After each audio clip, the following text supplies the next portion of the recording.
morning, all. Yes, I'm going to talk this morning about the Regulatory Affairs Subcommittee, which is comprised of, which I'm the chair of, and which comprises representatives from 10 of the Conal libraries. Not all of them, has to be said. All of the ones that are based in the Republic of Ireland, for jurisdiction reasons, I'm guessing. So the 7 IOA libraries, the NLI, RCSI, and the Technical University. So our general objectives, we've got quite a lot of them, but I could probably condense them down to that we assess laws and regulations as they affect academic libraries. We advise Conal, and then we disseminate to staff through, for example, CPD. Our challenge, and it's quite a substantial one in some ways, is to make sense of some very, very complicated legal stuff, legal materials.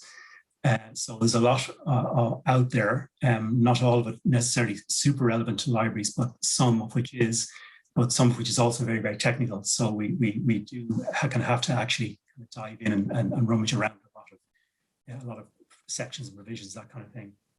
So typically what we would do is we would monitor kind of emerging developments in Irish and European law. They tend to kind of come our way through, well, just keeping an eye ourselves on what might be happening, but also sometimes we get invited to do things, to make submissions. Sometimes we get a message down from Conal to check something out.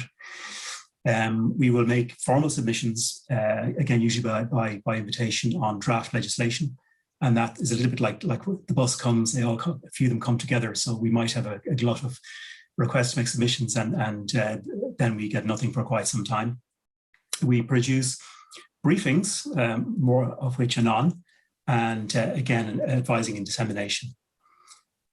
So in terms of maybe just to kind of highlight on a couple of significant outputs, probably if we're famous for anything, we're famous for the copyright briefing, this 30-page, it's 50 pages with 30 pages of text and 20 of annexes, our handbook that we produced in 2008, which is a comprehensive overview of copyright legislation as it affects academic libraries.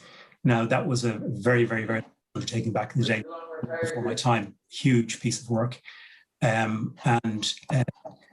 I suppose keeping on top of developments is quite a challenge. It's not something that everybody does, but in all jurisdictions. But in our case, we felt it was worth doing, and that's been helping to inform. You know, it was a maybe different world back then when we were dealing more with print than with online, but you could see the practical effects in libraries in terms of like copying for staff and for students, multiple copies, pulling together course papers, that kind of thing.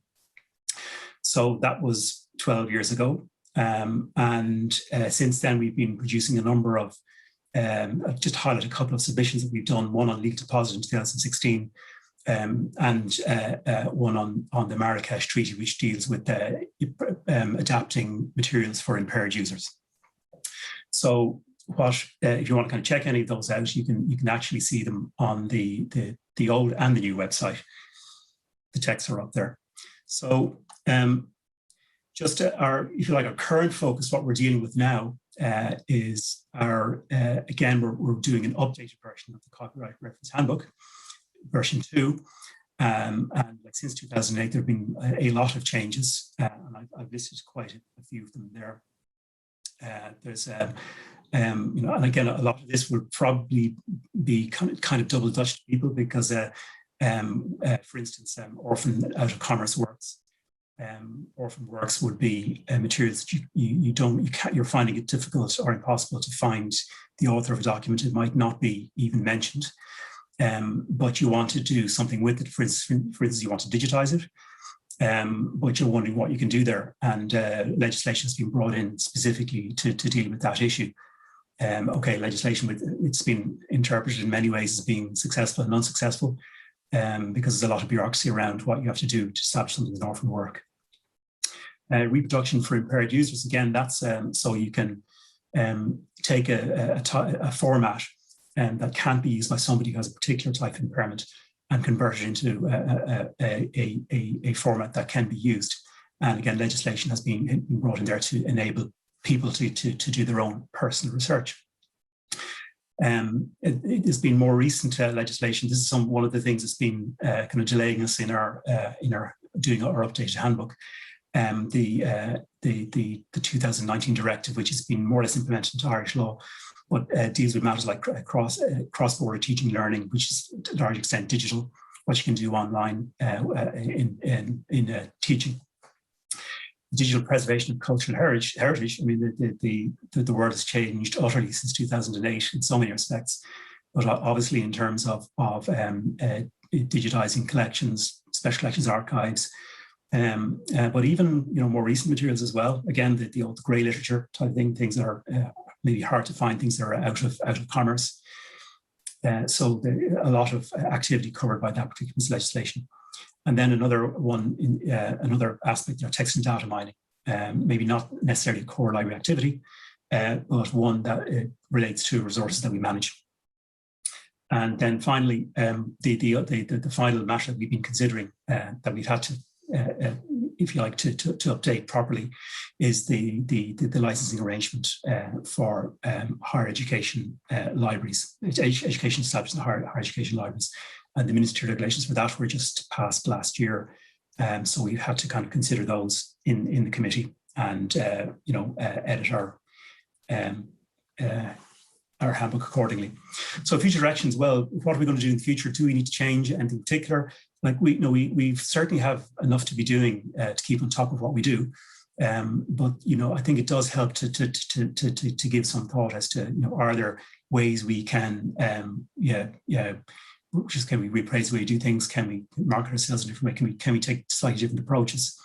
And while none of this is prescriptive, we haven't kind of decided in any way to do this, but it's certainly something we can talk about amongst ourselves in RASC. But also, I think views of colleagues in other committees, the wider community would definitely be of interest to us. Will be possibly, rather than reacting to individual kind of regulations and laws as they come to us, and you're like panicking dealing with it after the event, to actually maybe try and anticipate things and to concentrate on themes and how how material that is there and laws there can help us on individual themes, but also for us to engage more possibly like in an anticipatory way and to help inform lobbying to be more global in how we might approach issues. So for instance, just some possible themes there, like again, very, very high on people's agendas, digitizing collections, like, what are the constraints on that? What you need to be careful about? And then when you have your material up, like what kind of permissions do you want to apply?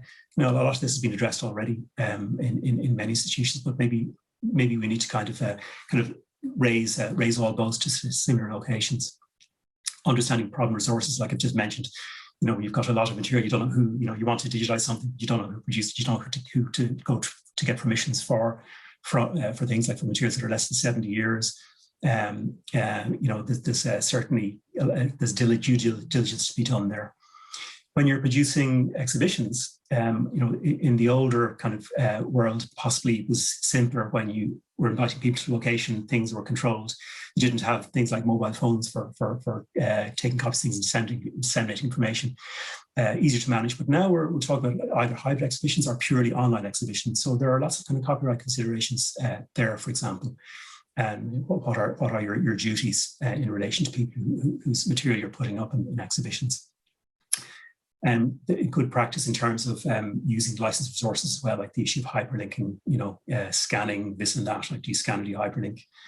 And then also possibly in relation to those teams, who can we identify groups to liaise with? So for instance, the lecturers, colleagues in the profession, researchers directly. So possibly also we might want to look at reassessing partnerships, making connections. Regulation covers a variety of activities. As you can see there, like copyright digitization, open access publisher licenses, like a lot of those activities are very, very specialized, and the groups dealing with them have, if you like, taken their own advice. We're not looking to kind of move in there and start saying, like, double up on that. But possibly if there is scope for collaboration, again, we're open to possibly other views. 1 minute, David. Sorry to interrupt. Thank you. Our collaborations are obviously with people within institutions, so we should be talking to, for instance, researchers, teaching and learning, and to be aware of overlapping interests. So again, just to quickly wrap up, we would be, while we do focus on regulation, a lot of what we deal with is also effectively policy. There's a lot of policy underlying regulation, and maybe to be spending a bit more time looking at policy rather than the legal provisions, to broaden our perspectives there. And that might help us articulate how we are going to promote our lobbying efforts. Also to develop strategies which specifically and explicitly support learning and research. And that's why we're going to need to kind of collaborate probably with other groups in Conal. So that's really it. That's really just the rest is open to anybody who's got any questions. Thank you for your time.